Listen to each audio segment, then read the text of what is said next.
Hello, everybody. We are at our 11th webinar on exports. We have the chance to have today the custom team, part of the custom team from PwC. They will guide us in the process of custom declaration and the legal aspects around the customs. With practical examples, we have the chance to have Alexandra, which is a senior associate customs, Alexandra Bien from PwC. We have Thomas, which is a senior manager for the customs, also at PwC. It's Thomas Kukanza. And we have, last but not least, Lionel Van Reet, who is partner custom at PwC, and he will begin with the presentation of today. So Lionel, you have the floor, and then it will be Thomas and Alexander that will speak. And so you have different point of view and different faces for this seminar. Thomas, Lionel, sorry, the floor is yours. I give the presentation to Alexandra for the slides, but Lionel, you may go on.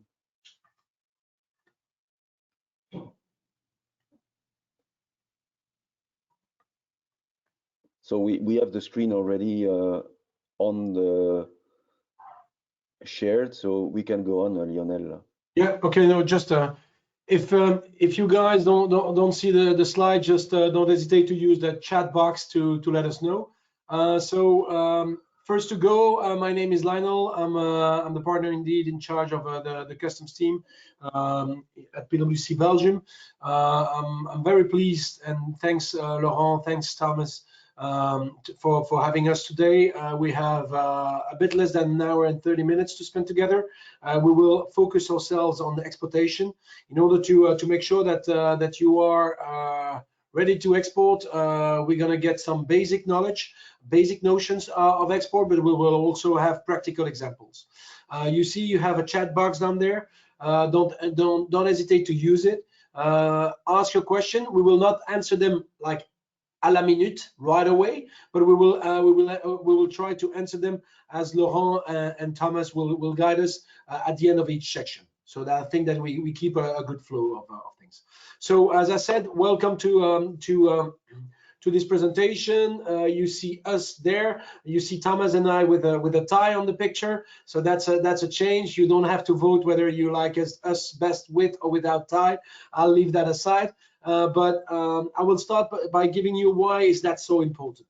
So you have the table of content here. We will have some key components of customs law. We will focus on export customs clearance, which is immediately a deep dive into the real thing. So we will first set the scene, then we will go deep dive into the export customs clearance. We will have a few case studies, and once we have those case studies, we will highlight the different concepts. You will see classification, origin, valuation. That's always there. So no, it's okay, Alex. So I like to start the presentation with the words of a well-known philosopher of past century and this century, Mike Tyson. So it's when he says that everybody has a plan until they get punched in the face. So that's really true. Why is that so? Because what we see from our experience, and we're working I mean, for all our lives in the international trade, is that a lot of people, when they want to export or when they want to import, very often they are not prepared to do so. They don't have the right strategy. And the problem is that if you don't have the right strategy, if you don't know what to expect, you are less efficient. Think about this. You don't know anything about boxing, and then hub.brussels puts you in a ring facing a big baby like a Mike Tyson. Well, in the very best scenario, you're going to get hurt. That's what's gonna happen to you if you don't know what to do with export. If you don't know the concept, if you don't know the pitfalls, the issues that you can face. So of course, in 1 hour, 30 minutes, I wish we could tick all the boxes, but that's not just possible. So what we will do is that we will, based on concept, on examples, we will try to be on your side when you think about your movement of exportation. So that's what we really want to do. So by the end of the seminar, if Hub Brussels, if Laurent puts you in the ring, at least you know a bit about boxing, you know a bit about your opponent, and whether you want to lie down and do nothing or run around that guy, it's up to you. But at least our aim is that you don't get hurt that much. So that's just an introduction, and I do that in with a sense of humor. But please, honestly, be with me there. I've worked like the 4 last years on Brexit, and even after Brexit, post-Brexit, after 1st of Jan, a lot of people wake up and say, "Shit, origin is important." While we always told that, but somehow our messages didn't came across efficiently. So please be aware, this is really important. And certainly in this COVID period, once there will be after a post-COVID situation, a lot of companies will desperately need to export in order to grow the market and make sure that actually they have those financial means in order to ensure either their viability or just their development. So pay attention, export will definitely do not go away. On the contrary. Yeah, Alex. So why is that so important to export? We put that global trade chess match. We did that with my colleague of the US, responsible for US and South America. He did that for the US, and actually, since I'm also responsible for EMEA, on the 96 countries of EMEA, I've done that with the help of my team for EMEA sanctions. And so you have the TradeCon level that came from the picture, the movie War Games. So probably from PwC, I'm the only one here that knows the game. That movie, it's an excellent movie of the 80s, but actually they also have the DEFCON level. Here we have the TradeCon level. So Alexandra will start gradually to just hit the button so that you will see the measures. These are some of all the measures every time you export you could be confronted with. So every time, and think about Mike Tyson, every time you export, these things, these rules are out there. Whether you are impacted by them, whether your product is eligible, whatever, we need to look. But this is going on, and Alexandra, this is going on, and I'm quite sure that it's not exhaustive. You can go one further. It's not exhaustive because there are others. And then let's go with the orange on the tariffs, so that you will see the Brexit is there, and then we will see the tariff. And now I think we're good, or yeah, I think we're good with that one. So to start with, this is why having those kind of trainings, workshops around export is so important, because this is out there. This is the legislation. You have to comply with that. So I'm not sure that I'm very popular now, because a lot of people that thought that they would export, they now just saying, oh, no, you know what, I'm going to import it, it's more safe. No, it's just that you can do things, but do things as you would work in your own company with a lot of professionalism, and make sure that you know what to do. So that's what this slide is all about. Yeah. We can go to the next one. You see, I forgot the cyber-related sanctions. Okay, key components of customs law. It's important to know it's a legislation. It's law. It's customs law. It's also well, that's the downside of it. It's criminal law. So if you start doing something stupid in customs, you can end up indeed to jail.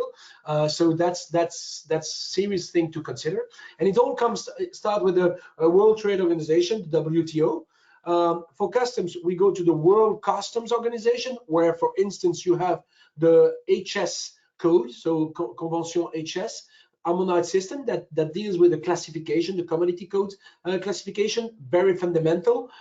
It's like the mathematic, the global language. HS is the same thing, is that wherever you go in the world with your product in Europe, in the US, in Asia, in Africa, up to the first digit will be classified the same way. So that's why it's so important. And then we go to EU customs law. And EU customs law, it's important because that's the most harmonized legislation in all Europe. It's exactly the same legislation, exactly.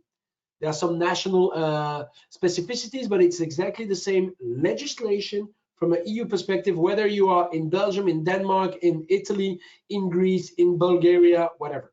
It's the same legislation. So whenever we feel with Alex and Thomas that we don't want to stay in Belgium because it's not sunny enough, even though today is a sunny day, we can go to Italy, Greece, and so on, have a bit, enjoy the cool life, and still doing customs. So now I'm quite opening a window for Alexandra to tell me that she wants to go and work in Italy. So now key components of customs law.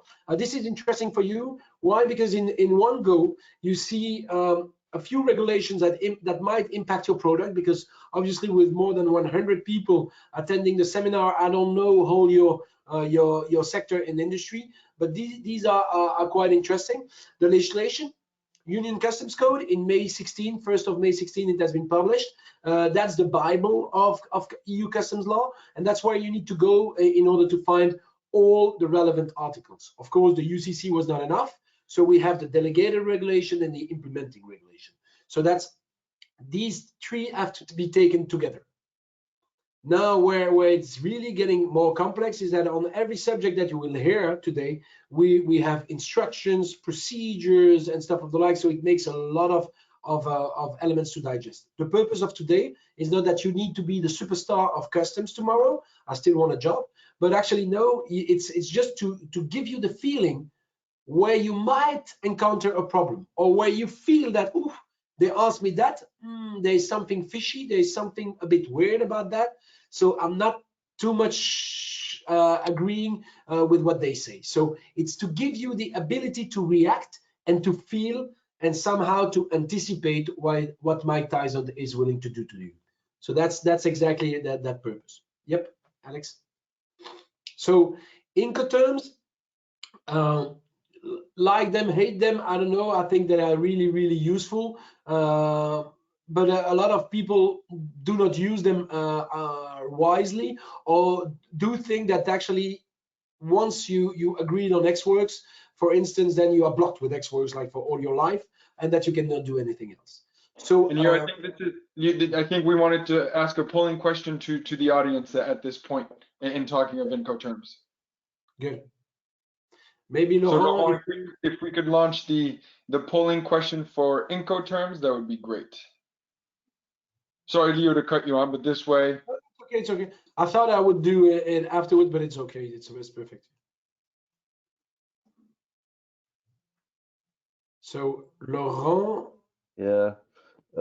Thomas, can you help me with the launch of the poll, because the button has disappeared for me.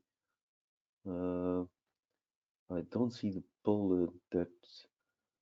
I got a small technical issue. Do you want me to go through Incoterms Yeah, while you are please go on, and we'll manage to launch the poll, because I have a small thing that disappeared. So Incoterms, it's all about determining the risk and responsibilities of the different parties involved in a transaction. So it highlights who bear the risk and who is responsible for what. Of course, when you're selling Xworks or you're selling DDP, Xworks, it's just that you put the goods at disposal of your client outside of your company here in Belgium. It's totally different than bringing DDP, the product, up to your client place in, let's say, the US or Africa or whatever. It's totally different. It's a two extreme. So the risk and responsibilities are different, but the price is different. Because of course, putting the goods at Xworks or DDP, all the taxes, the transport, and so on and so forth need to be added on that. So what I want to say with that is that Incoterms, it's also all about determining the right price that you will put, that you will agree with your client. And that's really important. We see clients that actually are putting out there DDP prices, so it's priced with all in, that everything is included, and yet when the goods are coming in, they add to that the duties. So technically, that company has paid twice the duty. We've seen that several times. So I think that this is really something that you should keep in mind. Incoterms highlight the risk, the responsibility, but it's also the price for your product. So technically, we have clients that actually agree on, for instance, a FOB price, free on board Incoterms, sorry, but they apply a price that is higher or lower depending on the agreement with the client, because that's the commercial agreement. So technically, you should be able to somehow separate one from the other. So I think that this is important, and there you see the 2020 Incoterms. Laurent, Yeah, I don't know. I'll manage to do to launch it. So Okay. normally it will work. So this is the poll. So you may vote for it, and I see people are still voting. There's still. I don't know if you, as a speaker, you see the results of it, or you don't see For it. the moment, I see the question and the options that we have selected. But you don't see the results. For the moment, no. But I don't know whether you populate. I'll try to bring into the screen, or normally poll must be closed. So I will close the poll, and normally so we have 30% that use SIF Incoterm. We have 25% that are using Xwork, and then 20% FOB and 50% DDP. So the majority is using SIF, and then it's Xwork, FOB, and then DDP, and the rest are using other Incoterm. Right. So I'll try to share the That's results. interesting. For all the people that actually are exporting, so you see the results here this way. You see I'm not lying. So we see it. Yeah, well, one thing. So just one comment on SIF, and I know that Thomas on our side, not Thomas from Brussels, Thomas Kukenza here will be able to comment later on. But for the guys that are using SIF, CIF, and are exporting to the US, for instance, pay attention. The US, they recognize the customs value on FOB price. FOB normally it's less expensive. It's less expensive than CIF. So don't declare your goods coming into the US with CIF, because you will pay, or your client will pay more duties. So your product will be less competitive, for instance. Okay. In Europe, we use CIF. So when you import, if you use CIF, normally you're in good shape. In the US, they use FOB. So that's a difference. It might not be a lot, but technically every person counts when it's a competitive market. So keep that in mind, and maybe Thomas, at some point in time, when it's your turn, you may give some more insight to that. So okay, yeah, Alex. So that's the slide. I think that if we have one slide to remember, I think that this one is quite an interesting one. 3 layers to that slide. One, customs legislation, as I said. EU customs legislation, 28 member states, 27 now, same legislation. But more importantly, everywhere in the world, the concept that you see, classification, origin, valuation, those concepts, they are the same. In legislation, in customs, the concept, when you understand what it's a bonded warehouse, what is classification, technically, you have the feeling you can almost know a bit what's going to happen, even though it's China, even though it's Japan. Why? Because those concepts, they are embedded into a broader legislation. So everybody understand those a bit the same way, but of course with certain specificities. But the concept, the fundamental, the core elements, they are really the same. So please bear in mind that, because that's going to help you when you export. So and I think that that's my last slide before I gave word, but I know if you can go back. Briefly, what you will see today: classification, origin, and valuation. Classification is the name. It's your name. It's the name of your product. all products in the world can be classified and have to be classified. So classification is really important. It's the name of the product. Origin is the nationality of the product, where it has been produced or obtained. So if you take those two together, you get a tariff. So if you think about exportation, if you know your classification, if you know your origin, then at destination you can anticipate, and you can, when you put up your price, you can say to your client, okay, that's the price I need to have in order to be competitive on that market, because my product will trigger 5% import duties. So you need to know that, because if you don't know that before before you start doing business, then you are already 5% ahead of market in terms of price. So please use that. Classification and origin gives you a tariff. Tariff multiplied by the value, the customs value, what I just said about the FOB or CIF price, will give you the duties to pay. And if you add duties to customs value, you'll get things like VAT to pay. So what I'm saying here is that if you are wrong with your classification, or wrong with origin, or wrong with valuation, or wrong with all three of them, you will end up paying more duties and more VAT, and it will be non-compliant, and you risk to get a fine on top of that. So technically what is said, it puts you out of business. So please pay attention to that. It's really, really fundamental. And then when there are two certainties in life, tax and death. So tax, you still have to pay duties. So duties are there, and customs approved treatment. There are ways that exist in order to lower that duty burden that you have. So technically, it's you are exporting before you distribute everything to your clients. You can think about putting a bonded warehouse in the country of destination in order to avoid to suspend the duty payment, so that you reduce the time by which you get the goods on the market, you get them sold, and you get the money. Because the problem is that if you don't do that, you pre-finance the money, the goods are on the final the final country, and maybe you still need to wait for 3, 4, 5 months to get the payment of your product that have been imported in that said countries. So what I'm saying here, it's about working capital. Make sure use customs approved treatment in order to reduce the time between the moment you import and the moment you get your money on your bank account. And that's really important, because that gives you more treasury, and it's really good in terms of working capital. So that's the part on that slide, and everything, and that's where you will see the export compliance, the export clearance.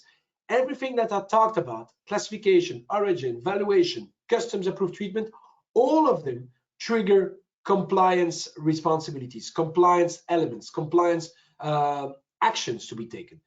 And that's why I think that both of them relate to one another. All right. So I think that was the pretty long introduction, but I think that it set the scene a bit in a correct way. And then I'll pass it on to my good friend Tom, that will guide you through the export clearance. Yep. Thanks, Leo. Just one circling back on Incoterms. So when Lionel was mentioning Incoterms, and basically where it's important there is, this is what customs value is based off. And so he correctly said, so in the US, it's FOB. Let's say you also export goods to Australia. Australia is one of the other territories that uses FOB, but generally it will be based on CIF value, whether it's Asia Pac, Latin America, and the EU, the customs value will be based on a CIF value. So I just wanted to add that element to the discussion we had earlier. And now continuing after the intro, getting really into more of the theoretical and practical exercise of exporting. And again, you will get all these slides, because some elements that we're going to go through, we really want you to use them as a sort of checklist when you're going to be exporting goods, so that when you're looking at your goods that you need to ship somewhere, you go back to this presentation and think about all the items that we discussed today, but also use it as a checklist. So here, as an intro into export customs clearance, we have a few bullet points on what you really need to think of before you start shipping your goods outside of Belgium or the EU. So one is obtaining an ERI number. Perhaps you have one, perhaps you know what it is, but basically your ERI number, so it's the European Union Registration and Identification Number for businesses that either want to import or export. So it's assigned by the member state where your company is established. And once you have this ERI number, it'll be valid in all other EU member states. But so just make sure that you have this number for your export or import activities. Other things that you should have on your, in the back of your mind. So ensuring that the items you're shipping are not prohibited for export. So this is, you're located in Belgium, you have some goods, you want to ship them outside of the country. Well, you need to look, okay, can I do this? There's the rules and regulation around these products that maybe can't leave the country. At the same time, what you might have to be doing also is ensuring that these items are then not prohibited in the country of import, right? So you're looking, okay, I have these goods, I need to ship them. Well, it's okay for me to ship them out of this country, but then, oh, there's a problem in the country where they're going to be imported to. So the next elements are, when you think about those, then we jump to the following bullet points where it's, obtaining export licenses or permits for your goods if necessary, right? So sometimes good might be prohibited, but if you have the necessary licenses in place, well, then you can actually export those goods. So these are very basic elements that you have to think of, but they are, I would say, the start of this. Okay, Thomas, Yep. To have a ERI number, how do they have to apply, the companies, to get this number? Also, it's just a form that you have to fill out and submit to the authorities. We very often help our clients in obtaining numbers. It's clients that are in the US that are going to establish maybe a company in Europe, and they need an ERI number, and we help them get in touch with the appropriate customs authorities. Okay. Yeah, and maybe, for instance, thanks for the question, Laurent. For instance, for the Brexit, if you are exporting to the UK, you need an ERI number. You can ask that. It's a form that needs to be filled, like Thomas said, and you need to obtain that from Belgian customs. But also, if you have a DDP, we saw, I don't remember, but I think it was 15% of the people that are exporting using DDP. If you use DDP, it means that on the other side, for instance, in the UK, you will need an ERI. You will need a UK ERI. So you need to apply as well, because otherwise you will come to the border and then bam, you cannot enter. And then you need to rush in order to get that number in no time, and it's difficult. Again, Mike Tyson type of thing. Anticipate and ask for the at the end of the day, I mean, Mike Tyson will be super famous. But okay, no. So that's for the UK. It's really also something that you have to do in the Brexit. For other countries, normally other countries outside Europe, they don't have an ERI number, but they probably also could have a local number that you need to have in order to be able to import. So that's definitely possible. So that's Thanks, Laurent. One other element that we have on here is that we've talked about origin a little bit. So having certificates of origin for goods that you're exporting, preferential versus non-preferential. We'll see what this is about. But what's interesting there is this can actually become, I would say, a competitive advantage for you. Let's say if you're using FTAs down the line in the future, it'll be a competitive advantage because you could be offering maybe a lower price, to your customers that are abroad. So I would say those are your first items. So do I have my ERI number? Can I export these goods? Can they be imported? Do I have my certificates of origin? And do I have the licenses or the permits for these goods to be exported? And then we kind of go back here, the last 3 points on what Lionel was just talking about, the pillars of customs. So determining the correct classification for your goods that you're going to be exporting, determining the origin of these products, and then ultimately having the correct customs value for these goods that will be exported. The next few bullet points, those are kind of, let's say you're going through your export package. This should be almost a checklist of, okay, do I have a printed version of the export declaration? Check. Do I have my transport documentation, packing list, certificates of origin, insurance documents? So these, just just use this. You don't need to print screen it. You'll have it as your checklist in the future when you're exporting goods.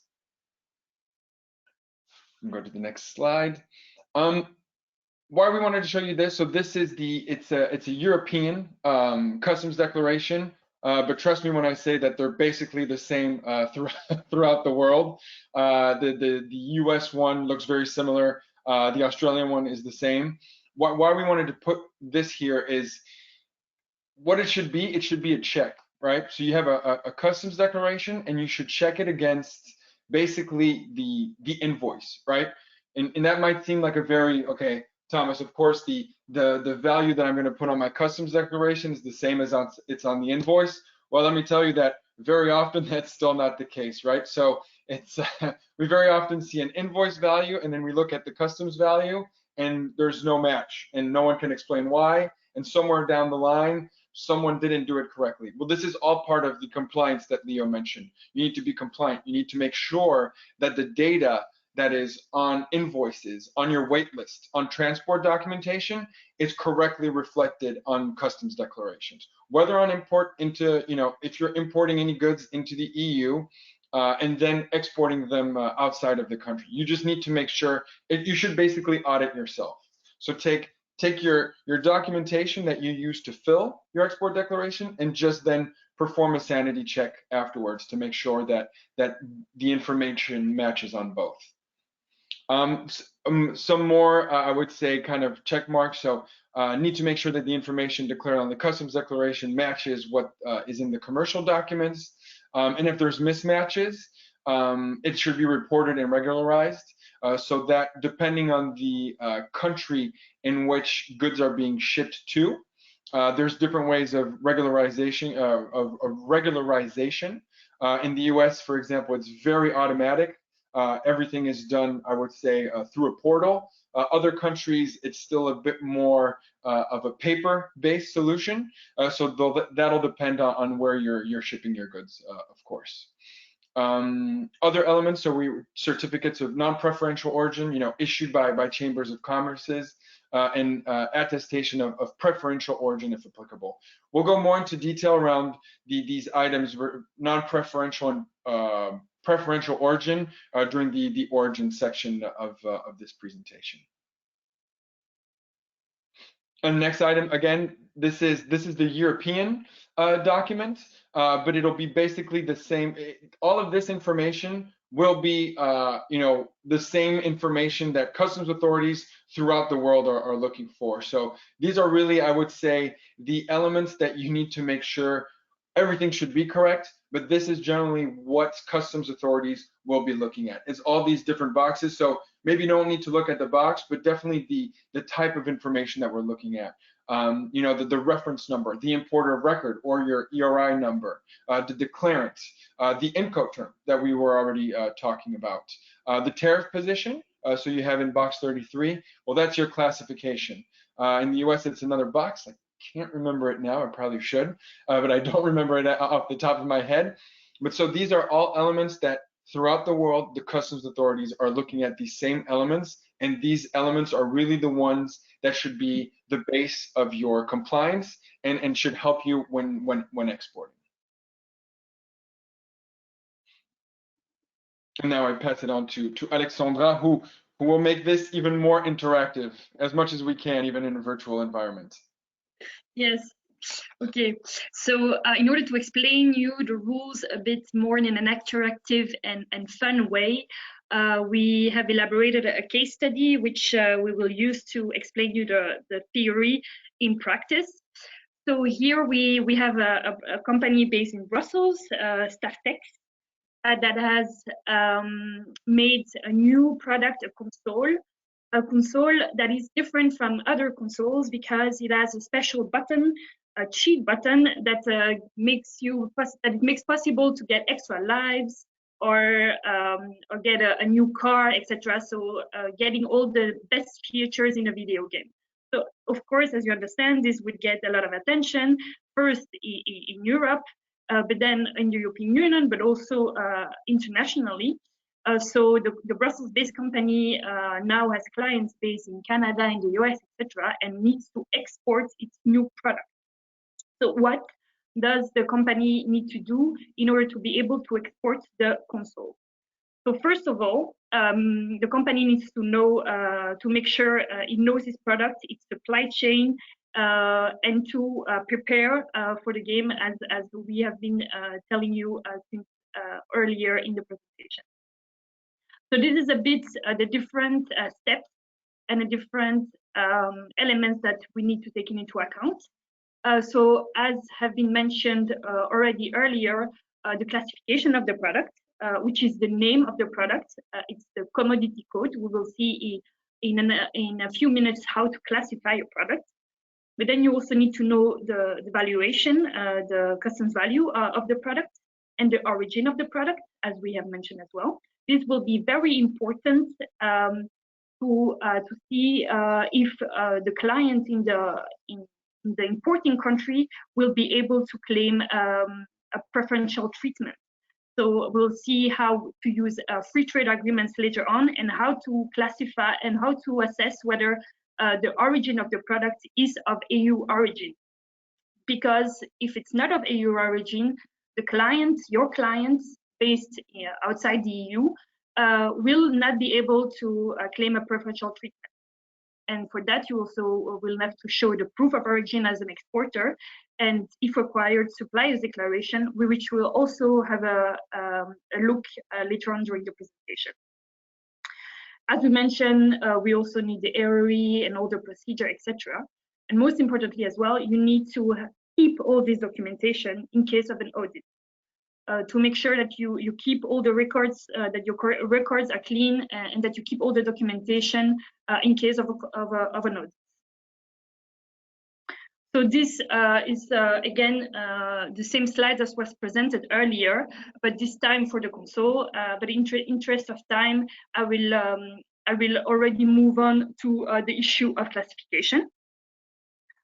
So what is classification, and why it is important? As we mentioned earlier, if you have the classification and the origin of the product, you will know the duty to be paid at your destination for the client, or yourself if you are also importing. So if you're exporting and also importing in the member states where your client is established. So as was also mentioned earlier, the classification is agreed at international level, the 6 first digits. Then the EU has what is called the combined nomenclature, which goes a bit further and which has its own national classification. So here you will see the WTO, which is the harmonized system. Then here, I don't know if you see my mouse, the EU, we have the combined nomenclature. Then we have the tariff codes, and the additional national codes, which in this case we took Belgium, and this is on Tarbell. So in order to make it a bit easier for you, I will stop sharing this presentation and I will go directly on the website of Tarbell. I hope that you can see it. So if you go on the website of Tarbell, you can actually go look at the combined nomenclature by clicking on it.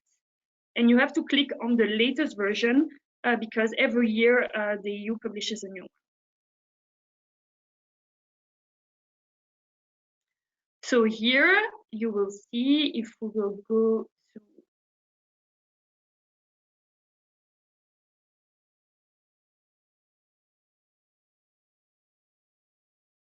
Perhaps if we can, after Alexandra shows this, we can ask the audience the polling question as to if they've classified their goods before or not, just so we know just everyone's comfort level with this particular subject. So here you'll see the different chapters and the different subheadings where the products are described, and the duties that are applied at import, of course, in the EU. You will have to check at exports in the member states, in the other countries' nomenclature to check that. And here we did a very fast exercise because normally you have certain rules to interpret the combined nomenclature, but we try to make it a bit easier with an easy example of a console. So you see here the codes, the possible codes where the product could fall into. But it's not that easy. There are certain rules, agreed rules at international level, but also at EU level, guidelines, etc., to classify the products. For instance, if the products are in sets, or if the products has two possible commodity codes, etc. This needs to be followed. But here, for the sake of efficiency, we try to take a code that is a bit easier. So here we see, sorry, it's in French. We see the code for the console, which is the same name as in English, so that's okay.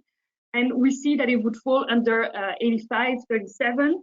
And we see here different possibilities. So you have to assess which is the possible. I don't know if it's 85 or it's another one. No, so 95. You have it's 95. Yeah. So you have to see, for example, here always you have to check what the introduction of the chapter, the subheadings, etc. explains. So first, sometimes it would say no, this product is excluded. So it's a very analytical exercise that needs to be done. So if you look at 95, sorry, it was 95. It would say, okay, this heading covers games, consoles, etc. So you know that you're in the right position and you can go on. If I go back to my presentation, I think here, I don't know if you see it. So you see, it's not that an easy exercise. The interpretation that I've just laid out. So in order to be able to classify your products, you need to know how to interpret the document that I've just shown. So there are classification opinions that exist. There is interpretation guidance that exists. You also have general rules of interpretation for products that are difficult to classify. For example, products that are mixed, products that appear in sets. For instance, if you have the console, but it's not a finished console, can you classify it as a finished product, or should you classify it as a material, etc.? So you have different rules, and these are taken here. The PowerPoint slides will be shared later, so you can have a look at that as well. So this is the document that I've shown just earlier, where you see how the different classification and different sections. There are 99 chapters, 21 sections, so it can be quite difficult sometimes to find the classification. One element that we also wanted to share with you is a BTI. What is a BTI? A BTI is an official decision of the member states concerning the classification of a product. So certain companies, when they have issues classifying their products, they go to the national member states. They present a file saying, okay, this is the description of my product. This is how I think the good classification would look like. Can you verify? Can you confirm it? Then after that, after the file has been handed down, the authority will confirm and will or not, and will give in a decision. And the European Union has put together a database with all the decisions concerning the classification of the product. So this means that if you want to verify whether you have a correct classification, you can look on the database to check whether a member state for the same product, same description of the product, has classified the same way. It's not legally binding on you because you're not the company that has asked this binding tariff information, but it gives you certain levels of certainty regarding the classification of your product. If you would like to obtain a BTI, you need to request it in the member states where the BTI will be used, and you need to have a good solid file where you describe your product with all the information that is necessary. So some tips and tricks about classification. First, I would say to know all the details of the products. Check all the documents, all the guidings, everything that is guiding notes that are available. Tarbell is a pretty good website where you can find the BTI information for all the different classification, all the interpretative notes, etc. So take your time, because a correct classification is very important. And if you rely on a custom broker to do it for you, it might be a wrong code. So you make sure that even if you use a customs broker for the classification, you give the correct information. So maybe now it would be good to have the question on, do you classify your product yourself, or do you outsource it to a third party, or do you rely on your supplier? Maybe it would be good to now launch the poll on the classification. Since I'm sharing my screen, I don't really know the. Yeah, the poll is launched, so we leave a couple of seconds to finish it. So Okay. the vast majority, or half of our attendants, they rely on the supplier, and 30% outsource the classification, and around 20% they do it by themselves. Okay. I think I can publish it, or I can share it, so you have the results. One thing to mention is, sorry. Yeah. So you have the screen. Sorry, go on. Yeah. Don't worry. One thing to mention, if you rely on the supplier, on your supplier's information, is that as an exporter, you are liable on what information goes on the export declaration. So make sure to double check whatever information.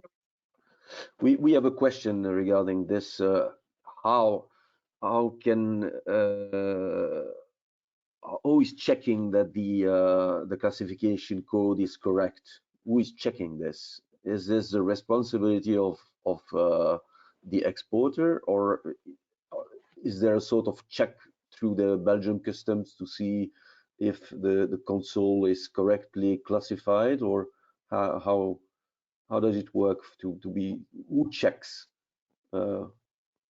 The exporter is liable on the information that is on the export declaration, and in case there is a control at the customs, customs could just open the box and look that the products are not do not correspond to the classification, and refuse the products, or ask that a different classification is used. But it's the exporter that is liable from the information that is on the export declaration. So this is very important. And someone asks, is it possible to apply different custom codes, classification codes to one product? So no, every product has one code. One code. Everything. The one thing I will say, it's classification is an art, if I can say that way, meaning that, for example, I had clients that were exporting goods to the US, and we had asked guidance at a certain port around the classification of the good. And depending on who we were talking to at the Customs Administration, they were giving me different classification codes. So it's supposed to be a regulation that everyone follows, but there can be interpretations, right? Okay. So what you definitely should not do is you let's say you have your goods, and you have two classification codes between which you're hesitating. You're not sure which one is which. And then you see one that has a lower duty rate than the other, and then you go for that one. That's, I would say it could be that it's the lower duty rate classification, but choosing your classification based on what rate is more, I would say, beneficial is a big no-no. Yeah. Basically, it's not a justification you want to give. Okay. We also have some clients that that would classify all the products under one commodity code. That is also not the best way. Each commodity code should have its own classification based on its characteristics that are intrinsic to the product. So this as well needs to be avoided. To say, oh, these products, they're a bit the same, let's put the same codes. No. Okay. And that's why, so you'll have in the slide deck, so you see the databases there. If you're classifying yourself, or even if you want to do checks, right? Because let's say you're outsourcing your classification, but then it's your name, your EROI number on the declaration, and you're exporting these goods, and customs like, no, this is wrong. You can't say, oh, well, I outsourced this. It wasn't me doing this. No, your name is on that declaration. It's your EROI number. You're ultimately going to be responsible. Now, of course, you can mitigate that, but it's ultimately your responsibility. So even if you outsource it, I would say it's always good to perform checks yourself, just to confirm that the classification is accurate. Or even if you're giving a classification good to a broker that might be doing your export declaration on your behalf, I would perform, I would say, audits of that documentation on an annual basis at least, or not all of your export declarations, but a few, to make sure that the classification codes that you're giving are actually the ones that are being put on the documentation. It's little things, right? But it's just the name of the game is compliance. Just proving that you're compliant will really help you, I would say, in avoiding any unwanted attention or any unwanted questions from customs authorities. Yeah. If I could just maybe go on a very interesting, just to show you the importance of classification, and I would like to show you the ITC market access map. So here, for example, we are an exporting country, Belgium, destination country, Switzerland. We have established that the video game can be classified here. You search, it can take some time sometimes, and here you will see, okay, what is there any duties? What is the duty applied if it's not of EU origin, etc. So this is a very nice example on what is the implication of the classification of a product. And it's also a very good tool for you to use to see what are the applicable tariffs in the member states where your client resides. And this is the ITC market access app, which is very good. So I think now I leave you the floor to you for the origin. Yeah, perhaps this would be a good spot, Laurent, to ask the question around FTAs. So whether any in the audience use free trade agreements. So the polling question on FTAs. We've launched the poll. So we put free trade agreements also. So it's just, do you use any FTAs? FTAs, yeah. We see it's quite mitigated. Okay. We see it's around 30% for all answers. I'll close it, and normally you will see the results of it. So you have still a majority of the companies that don't use Yeah. foreign. But then some are using. Okay, so 30% are using it, and then 30 who don't know their existence. So maybe I'll do a quick crash course on FTAs then for the 29%. So an FTA, it's so Lionel was talking earlier about customs programs that allow you to make duty savings. So that's what an FTA is. So we have, for example, the European Union has a free trade agreement with Japan. So let's say you have goods that are of EU your origin, and we'll go through what origin means, and you're shipping them to Japan. If you have the correct information, so correct origin, if you have the certificates that are required to be provided in order to make an FTA claim. Once these goods are going to be imported into Japan, you will not be, if you're the importer in Japan, or your customer in Japan will not be paying import duties. Why this is interesting? Because again, it's a competitive advantage. You're going to be able to perhaps, make another margin or provide, you're going to be cheaper than your competition because you're selling EU goods to the Japanese market, and we have an FTA in place with Japan. So this is why we asked this question around origin. So hopefully that's enough information on what an FTA is, and we have a bunch, right? So we have Japan. Now I'm blanking, of course. We have some with Singapore. Alexandre, is there other FTAs that can jump to mind right now? That we have one with Canada. I have clients that actually uses the FTA with Canada quite a bit. So, and it's, of course, these are bilateral. So same things if let's say you're sourcing goods from Canada into the EU, and you're able to prove the origin is Canadian, you're provided the correct certificates, you import them into Europe duty-free, right? So this is why these programs are of interest. So I think we can jump in now into origin. So we talk about origin. This is going to be maybe very basic for you, but when we talk about origin, we're talking about the economic nationality of the product. What we're not talking about is where the goods were shipped from or where the goods have been manufactured. Could be, but doesn't always mean it's the case. One of the most common mistakes we see with country of origin is, whether on inbound or outbound, is that it will be noted as the country from which the goods were shipped. So we had a Belgian client that had an entity in Brazil, and we went to the Brazilian entity and we asked for the import data into Brazil. And we look at the import data in Brazil, and we see that country of origin was always listed as the exact same as country of export.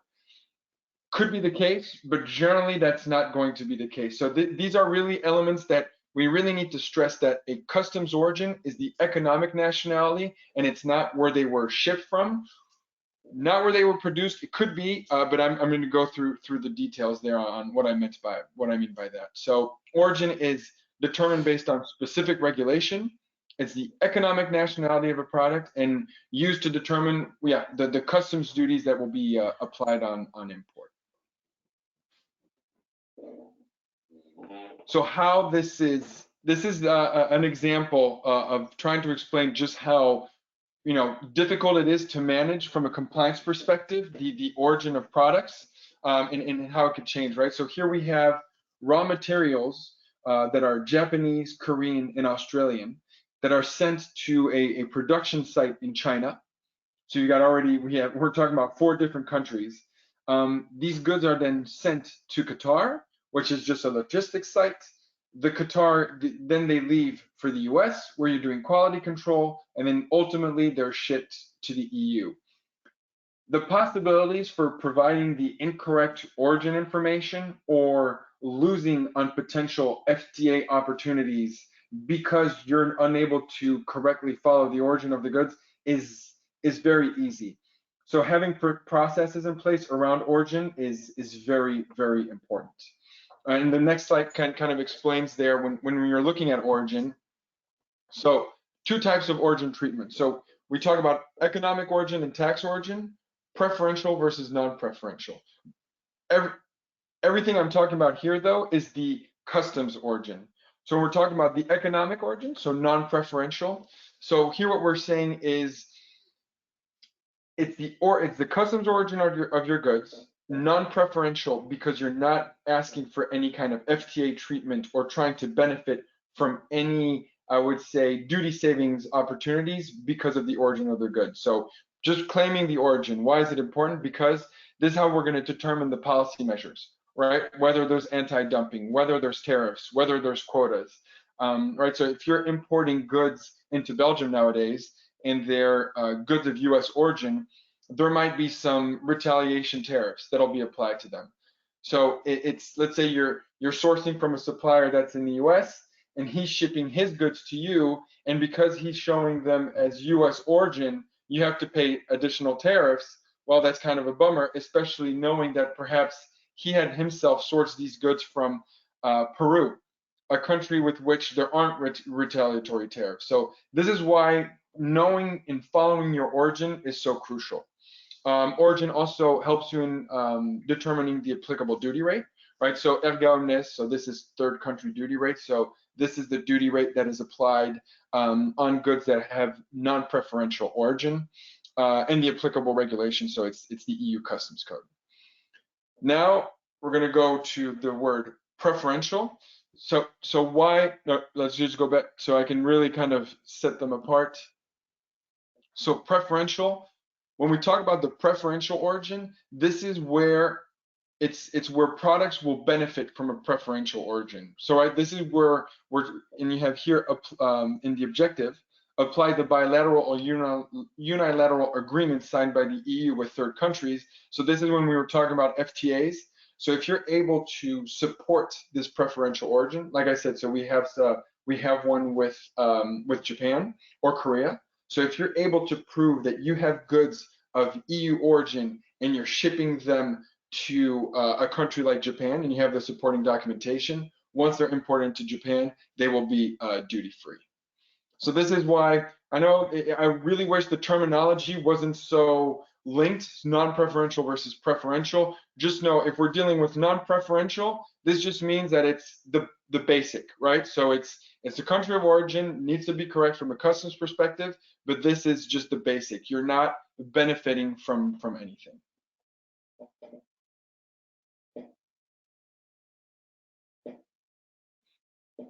And then so the concept here, try to be as illustrative as possible. So here again, we're dealing with economic origin, but non-preferential. In this case, we're talking about wholly obtained products. So this, I would say, is pretty much the easiest way to determine the origin of a good. Why? Because when you're dealing with wholly obtained goods, you're dealing with goods such as mineral products, vegetable products, live animals. It's basically, that might be a bit reductive, but it's elements that are coming from the ground directly, right? So you have mineral goods, vegetables, or live animals. They can't be from somewhere else, right? They grew directly from the ground in that country. So this is the easiest way is to have them wholly obtained. Very rarely is that the answer we're able to give, just because of the amount of shipping of goods throughout the world. Now, hopefully this will illustrate when we're talking about origin, how it works. So in this example, so we're looking at rules of origin, how to determine the origin in this instance. So first we had goods that were not manufactured, they're animals or they're vegetables or plants from the earth.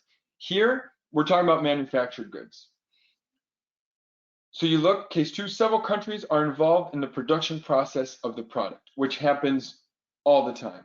Criteria, so the application here, in this instance, when we're talking about determining the origin, it is where there was the last substantial transformation. So wherever your goods were last substantially transformed will determine the economic origin of your product. So here you have the definition. So goods shall be deemed to originate in the country where they underwent their last substantial, economically justified processing or working. So here I'm going to give an example here that's maybe going to just make everyone go crazy. So you have these Chinese rare earths, so that are imported into the EU. So what do we have? We have rare earths. So what did I say? Well, these goods are of course of Chinese origin.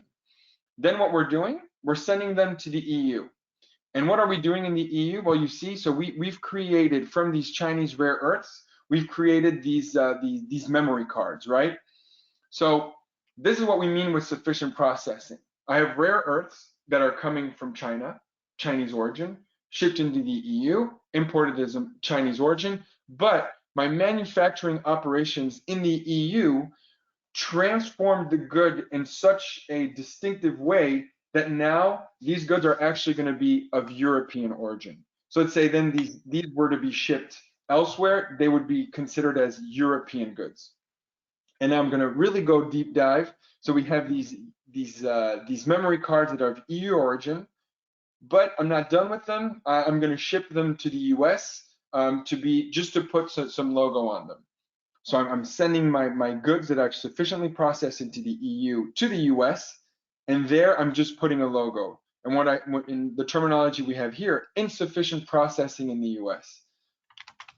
Because the actions and the manufacturing and the production process that happened in the US was not sufficient, the economic origin of these goods did not change, meaning that they are European.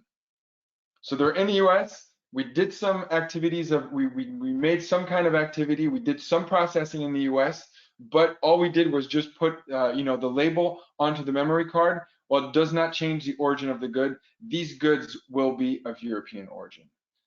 So I've said the word origin quite a bit. Hopefully this was clear enough. But it's really, if you have to really take something away here, wholly obtained, basically coming from the ground. When you're dealing with processing, it's where the last substantial transformation occurred that will determine the origin of your good. I would say that is the summary of what I just went over. And in the example here, the economic operator puts made in the USA, but actually it cannot because it's of EU origin.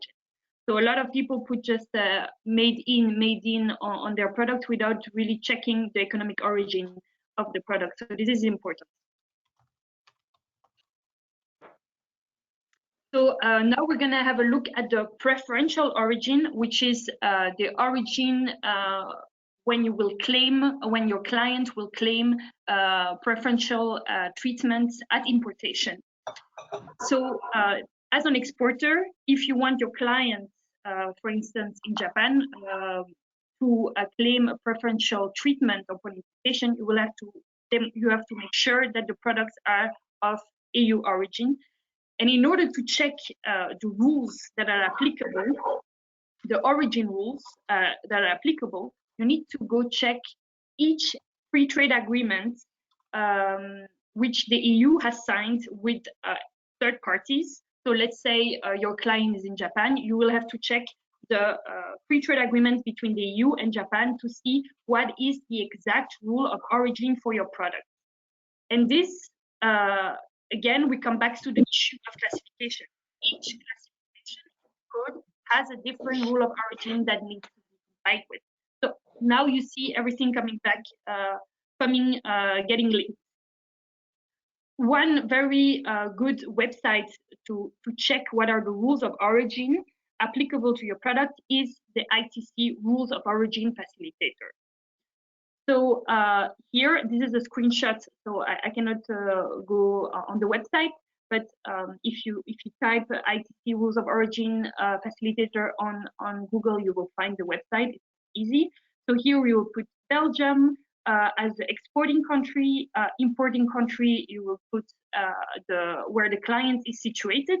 So for instance, here the United Kingdom, where with whom the European Union has a free trade agreement, of course. You will put the classification of your code, and then you will search and you will arrive directly on this page where you can click on the rules of origin, and there directly you can access the agreement signed between the EU and the UK. And there, with your codes, with your classification, you can check what is the rule of origin for that specific product.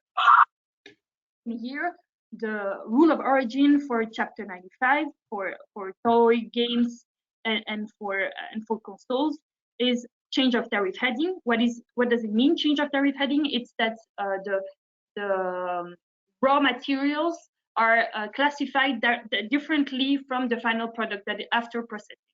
So it means that if you have processed the products enough that change classification, then the origin can be considered of EU origin. You have an alternative rule for this product, which is a max nominal value of 50%. So you can import raw materials for maximum 50% of the value of your product. So this is another an alternative rule to define whether your product is of EU origin. So it can be quite complicated indeed. So each FTA has different rules of origin. Sometimes they're the same, but you need to check in each free trade agreement what is the applicable rule of origin for your product. Once you have done that, you need to prove the origin at customs. So this is, once you know that your product is indeed of EU origin, you need documentation. And this documentation is different in each free trade agreement as well.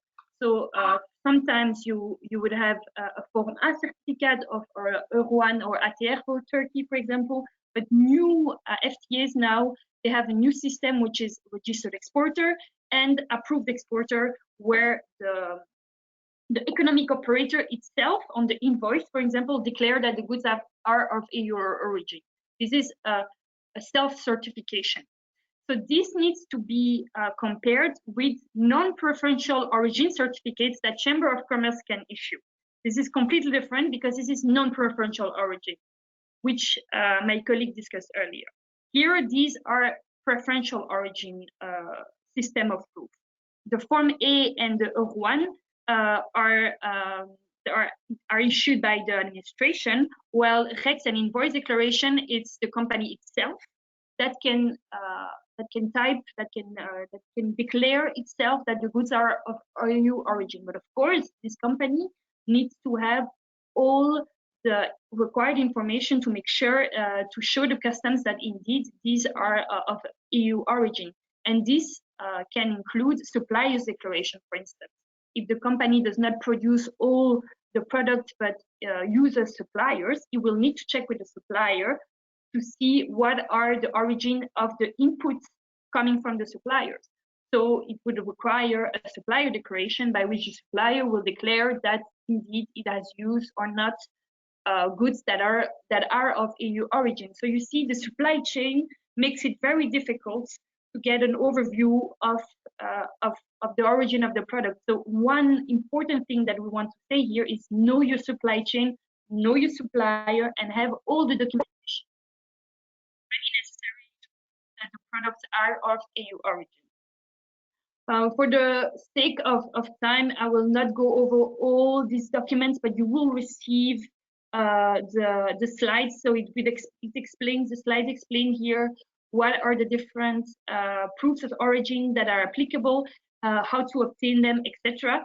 So I invite you to have a look at them, and in case you have any questions on the different proofs of origin, what is the REC system? The REC system is a system by which you are registered as an exporter, and then you can, once you register, you can put on your declaration that documents are that the products are of course of EU origin, etc. Invoice declaration. So these are very important themes that I invite you to read. So finishing a touch on origin is know your supply chain, have all the documentations, and also ensure a good relationship with your suppliers and get suppliers declaration as well if necessary. I don't know if we have any questions on the origin point.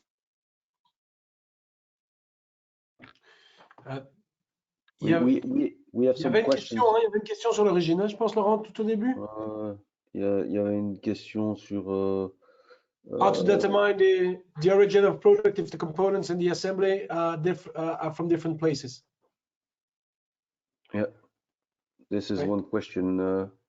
If the components and the assembly are from a different country, from which origin is the final product? Yeah. Is it possible to determine this on this type of information, or do we need to learn more about the process and the value of the assembly and the cost of the process? How does it goes to? How does that go? Well, actually, to Laurent, to give a short answer to that, to the question, it's origin is the most difficult thing that you can find in customs legislation. It's always easy when we take an example here with one product, it's one material transformed, it's easy. But when you think about the complexity of the product of probably the people that are attending the seminar, I mean, it's not so often that you have a one-on-one relationship. You have several type of parts. Some are coming from the EU, some are coming outside the EU, then you transform the goods and then you export them. And you export them not to one country, but you export them to multiple countries. So what you need to do is, one, to have a very good view on your bill of material. What are the products that are coming into my final product? So what are the raw materials, the semi-finished product, blah, blah, blah. The bill of material is fundamental to really understand the production process. Where do you add value? Where is you have a certain price for all the material, the raw materials, the finished product, the semi-finished product. Then you have your production process that adds value, and then you have a next works price, which is the price of your final product. You need to understand those three elements. Then you need to classify your goods. You need to have the right classification for your product. And if you have your right classification of your product, you have the price, and you know where you're gonna export this, then you will look into the agreement between the EU and that country. If it's South Africa, if it's Mexico, UK, for instance, now, Japan, whatever. And then you will look into the agreement and you will look what are the rules that you need to observe. And if you can say, yes, I'm meeting the criteria, there you have the origin of the product. So technically, it's unfortunately, I cannot give that person a definitive answer because there are so many differences and so different scenarios.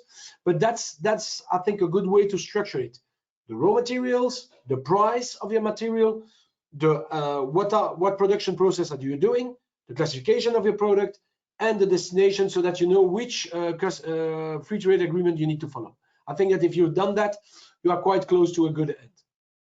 But easier said than done, of course. Voilà. Tom, Alex, back to you. If there is no further question on origin, Tom, you can pick up evaluation. Sorry, Alexandra, you've went very fast on the forms and Yes. And on the REX registered exporters, and so how does it goes for the normal exporter, and why should they apply for a registered exporter number of so? Yes, sorry, I went a bit fast because in interest of time, but it's indeed an important.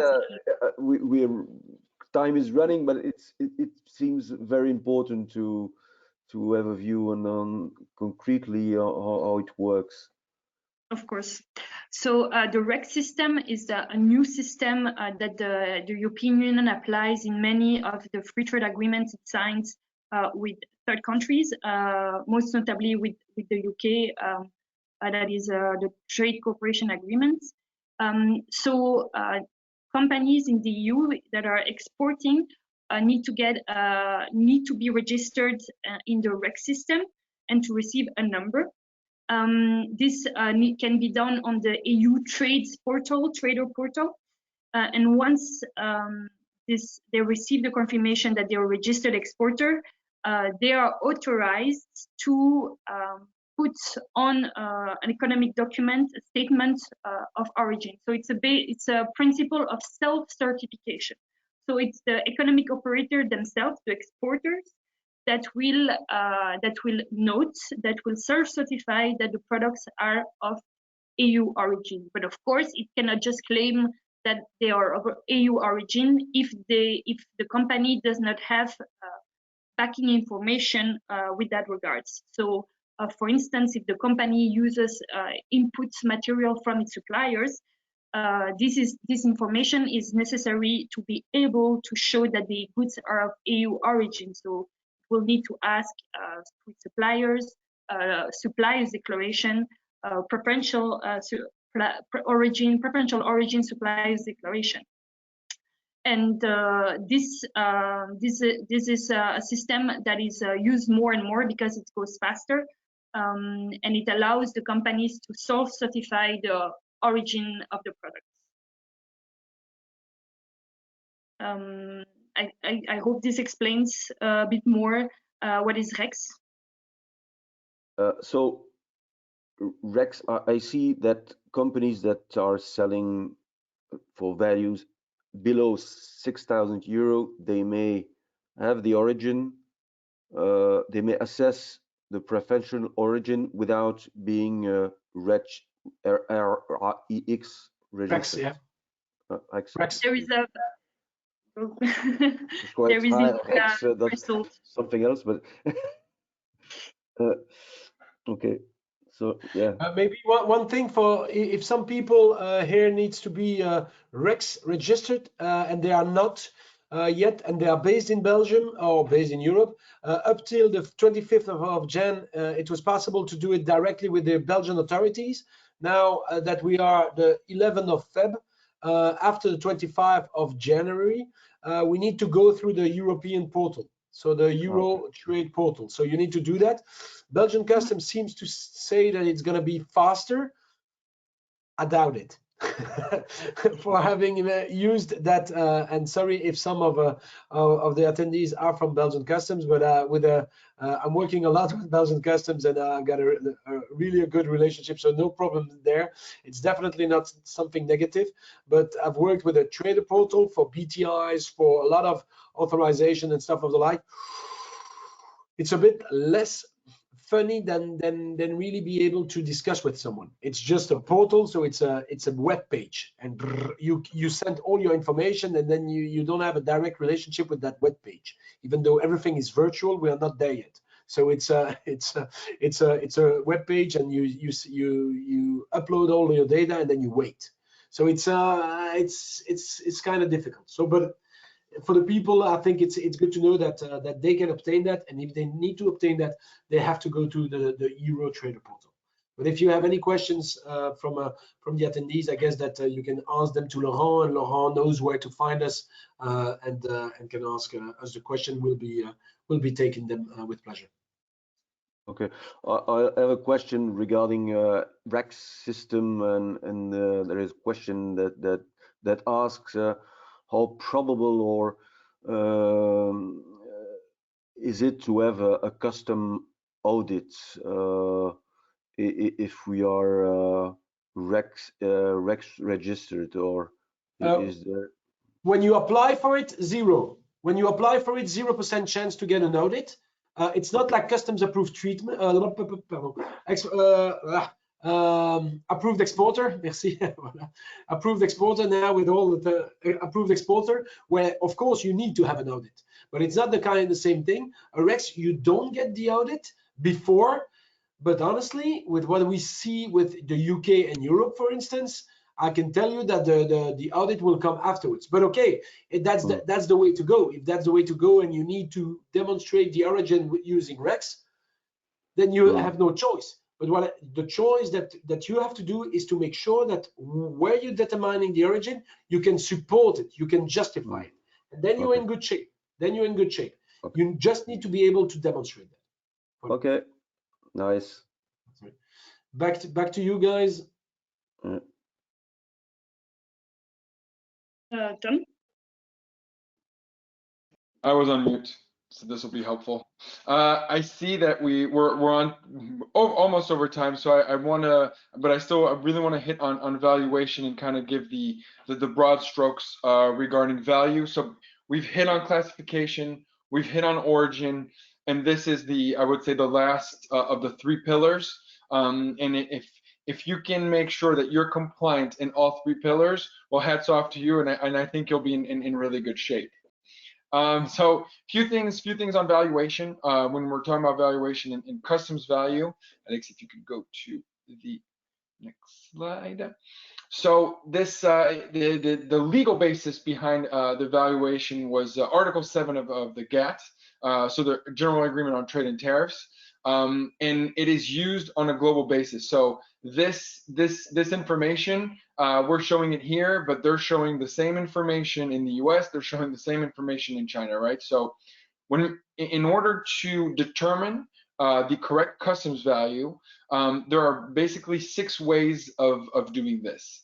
And so first thing, so these 6 ways of doing it, you have to do them in chronological order. So you first start at the top. So, and the first one is transactional value of the goods when sold for export to the customs territory of the community. So we have transactional value. So we put in parentheses the invoice value. Of course, that should be your basis, but there's a slide a bit further that's going to show elements that should be included to the customs value, elements that you can actually retract from the customs value. Just this way, the idea is first of all to be compliant, of course, in determining the correct customs value, but there are opportunities in order to, I would say, reduce the duty burden, which again, when we're talking about FTAs, it's all about trying to be competitive and able to reduce cost, which, you know, very rarely do we have any of our clients that that are unhappy when we're able to reduce costs. So first method, so transactional value of the goods that are sold for export. If that doesn't work, generally you can show that you can determine the transactional value, the invoice value, based on identical goods that were sold for exports to the customs territory of the community.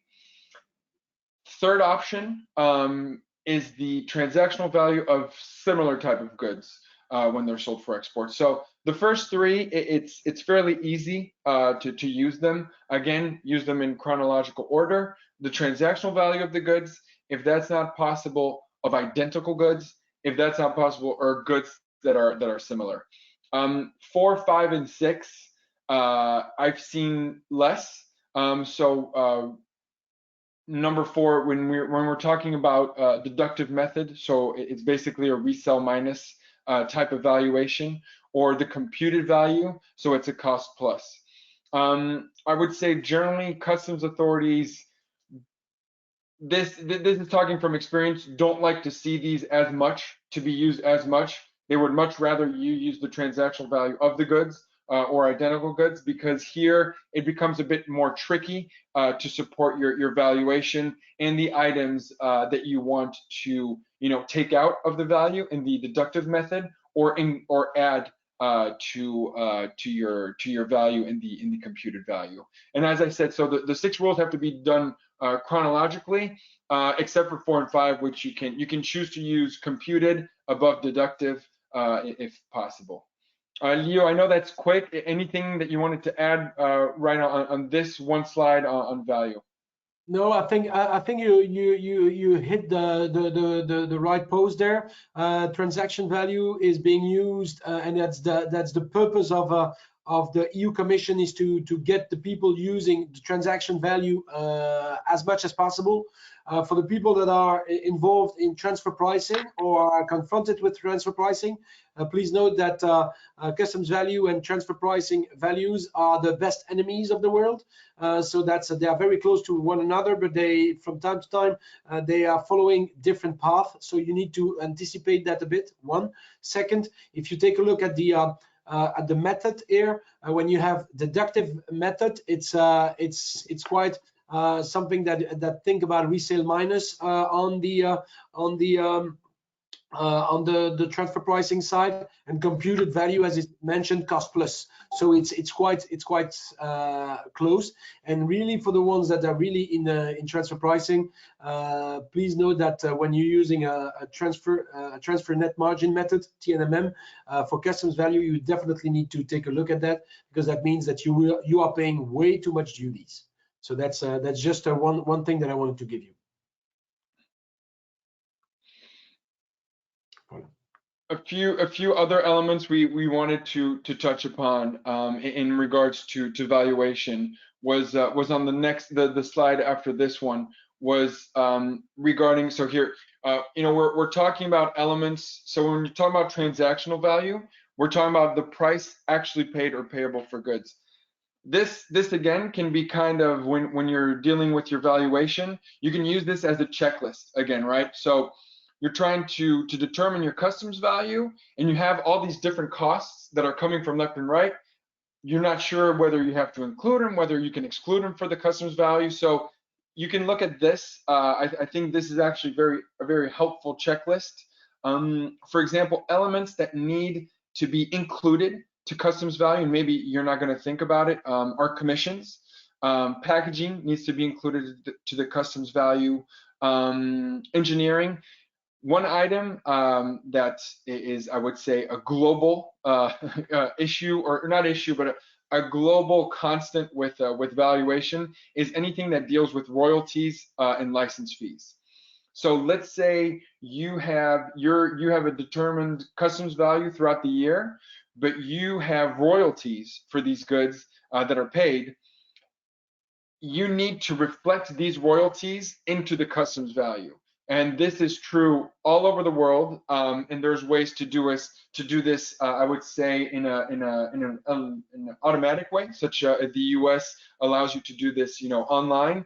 Some places, again, it's still a paper-based solution, but this needs to be reflected somehow. Whether you can do it throughout the year, that's fine.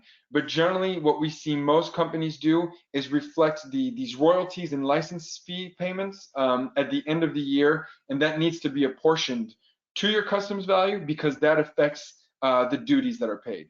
So this is really something that more and more we get questions around, and customs authorities, when they're looking at value, they're always going to be asking, do you have royalties? Do you have trademarks? Do you have licenses? Do you have transfer price adjustments? And all of these costs need to be reflected in your customs value. Some of the items that you can take off of customs value are also listed here below. It might not be for those who are dealing with the US or Australia, and we were talking about FOB and CIF earlier. So when you are importing into countries where the customs value is based on the CIF Incoterm, that means that the dutiable base will include freight and insurance, right? So your customs value will be a bit higher. However, if you're importing into Australia or the US and on FOB, and you can show on your invoices the cost of the transport and the insurance, this doesn't need to be in your customs value, meaning that the value you're going to be declaring in those countries is going to be lower, meaning that your duty burden is going to be lower. So this goes back to those Incoterms. So for those of you doing business in those two countries, those are really the two main ones using FOB. It's a quick way of, I would say, reducing the duty burden into those markets. This again, I think the slides that we put at the end of each section is really a way for you to, it's little things that should just be in the back of your mind, or have maybe you have a procedure in place, or you have a customs value procedure next to your computer when you're determining value or looking at value. Just have these, I would say, this readily available, so you can kind of have the check marks in order to determine an appropriate valuation. Okay, thank you, Thomas. You also had an example. Yeah, I know. I know we're already over time. Yeah, but the example is quite interesting. Okay. To have a better view on the different notion that you presented us. So we have goods that are manufactured in China, which are then sent to the US for a certain price, for a certain invoice. These goods are then sent from these goods are then sold from the US company to a Belgian company, who will ultimately sell them to an EU buyer. So we've got three different invoices. We've got 100 euros between the Chinese manufacturer, the US, 120 between the US company and the Belgian company, and 150 between the Belgian company and the EU buyer. And the question is, what invoice should be used for determining the customs value? And I know we have, I think we can put a. Yeah, we can put the polling the question that to the audience, and they are voting for 120 euro as a majority now. Okay. I You don't have the names of those who didn't use 120. You will see the results. And what's the right answer? It's 120. Nice. They are good. They are our clients. Yeah. So that is and it's an interesting question to ask at other places around the world, because first sale, which was a concept that was used in the past, can't really be used anymore in the EU, where you could have potentially used. So perhaps those who put 100 were referencing first sale, which really isn't used in the EU anymore. But no, the correct answer was 120. Okay, nice. So we have it. We you have the rule of the Okay, nice. So this will be very quick. It's really one slide. And I think what's really interesting to say here, and we talked about it, I hit on it a bit earlier. For those of you who are using brokers, right? They're the ones perhaps doing your export declaration. It's not because they're doing the export declaration that this alleviates any compliance from your side, right? It's going to be your name, it's going to be your EORI number that's going to be on this declaration. So ultimately, you're really responsible for getting them the correct information, for making sure that the classification, the origin, and the value is correct. So when you're dealing with brokers, I would say it's great to use them. I would say try to audit their work when possible. Taking those declarations, putting your invoice next to it, trying yourself to just make these audit checks, and especially the boxes that we referenced. I think those are really elements that are key to look at, just for you to ensure that from a compliance perspective, you're in tip-top shape. Here, of course, we put the different types of representations you can have. So whether direct or indirect. So the direct representation, where the broker is going to lodge the declaration in the name and on behalf of you. If you're using indirect, then they do it in their own name, but on your behalf.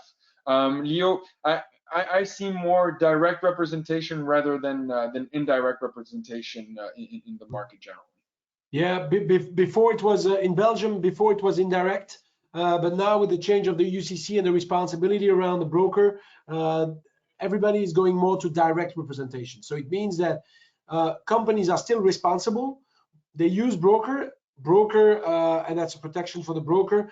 Broker are not jointly liable of what they're doing for their clients. So that's important. Even though, I mean, you can have a commercial responsibility, but in view of the law, customs law, they are not jointly liable with the importer or the exporter. So that's important to make the difference. That's the difference between direct and indirect. Indirect, you are jointly liable. Direct, you are not jointly liable. Okay, nice to have. People ask who are the big customs broker in Belgium. Do these brokers are generally transport companies also? Well, yeah, you have that as well. You have the big logistic providers, the big ones. Don't want to do any publicity, but one thing is for sure, depending on your sector, you have people that are more specialized. For instance, everybody talk about the COVID month now. If you want to transfer vaccines, you better use someone that actually for the transport, but for the brokerage, that knows very specifically what is there very important in that industry. Same thing for if you do IT and telecoms and stuff of the like. So that's also quite interesting. If you do e-commerce, I mean, Belgium is very known by e-commerce. You have people that are specialized in e-commerce. So I mean, everybody is specialized in something. So that's what my advice. If of course you want us to give a few names, because that's what you need to have. I'd rather not throw that in the open, but just don't hesitate to drop me a line and actually. But we're working with them on a daily basis, and that's that's a good relationship that we have. I have two more questions that will be the last. I have someone which is producing jewelry in Brussels, and that buys precious stones and that make jewels from them. The origin of jewelry, how can we define if we put a diamond on a ring, from where it originates? How do you Or we tackle gold, this? or when you buy gold and stuff. So that's, I guess, Yeah. guys, that I'll take that. I worked a bit in the sector for Okay.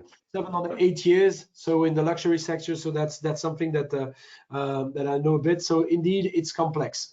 Certainly, with depending on the if here we're talking about diamonds, it's complex. You have specific regulation that you need to follow, but for customs purposes, it stays the same. So what I would draw your attention onto, if you transform a piece of jewelry and then you re-export, pay attention to two things, mainly two things. First, the regulations in the country of arrival, Europe, Belgium, but also country of destination once the job has been done, because that's really important. You could your goods could be seized, blocked upon importation if you don't respect those regulations. So that's one. In order to determine the origin of that, we need to see first what is actually the origin of the raw material of that piece of jewelry, what transformation will be done to it, and whether that's a sufficient or non-sufficient transformation. And that's where we need to have a look. The good thing about jewelry is that in diamonds you don't have like 200 different commodity codes, so it's not that you have a choice of a lot of them. No, it's something that it's quite obvious. But really, if I may insist on that, the regulation that comes to around the jewelry, the very high high price jewelry, that's really important. And in that sector, what is very specific is that in for a lot of companies, you put your companies and then you have your process, and then the goods are following the process. Here for jewelry, what is really impressive is that the entire process, they go around that piece of jewelry. So it's totally the other way around. It's the product that drives the whole thing, where for other companies, it's really the structure, your process and stuff that drives how you will disseminate, distribute your product. Here, it's the product that tells you how to do it. Okay. A product can go can go different countries before being sold. That's not a problem. Everybody follow the product. Voilà. Okay, and the last question is, what's the difference between FTA, foreign trade agreements, and B, binding tariff information, BTI? What's the link between these So two? so a BTI is a ruling on classification. So it's a binding tariff information. So it's you're going to be going to the authorities and saying, okay, this product here that I have, I believe that it's classification A. Can you confirm that the classification A and what I'm applying as a classification is correct? And Okay. an FTA, so a free trade agreement, is these are agreements between countries from which you can benefit from reduced duty burden, or sometimes even 0% duty. But it's two different, very separate programs. Okay. Thank you guys for your time and for this. Sorry, we're a bit late on time, so sorry for that, guys. But it was very interesting. So it's not a problem of time. We need more information. We need to go deeper in these aspects that are very important, not to be punched out of the market with a lot of cost and with survival risks or death risks. You've underlined that. So thank you very much, and we'll see our audience next week for another webinar about export. Thank you very much. Thanks, everyone. Bye bye. Thanks, everyone. Stay safe. Okay. Bye. Take care. Bye bye.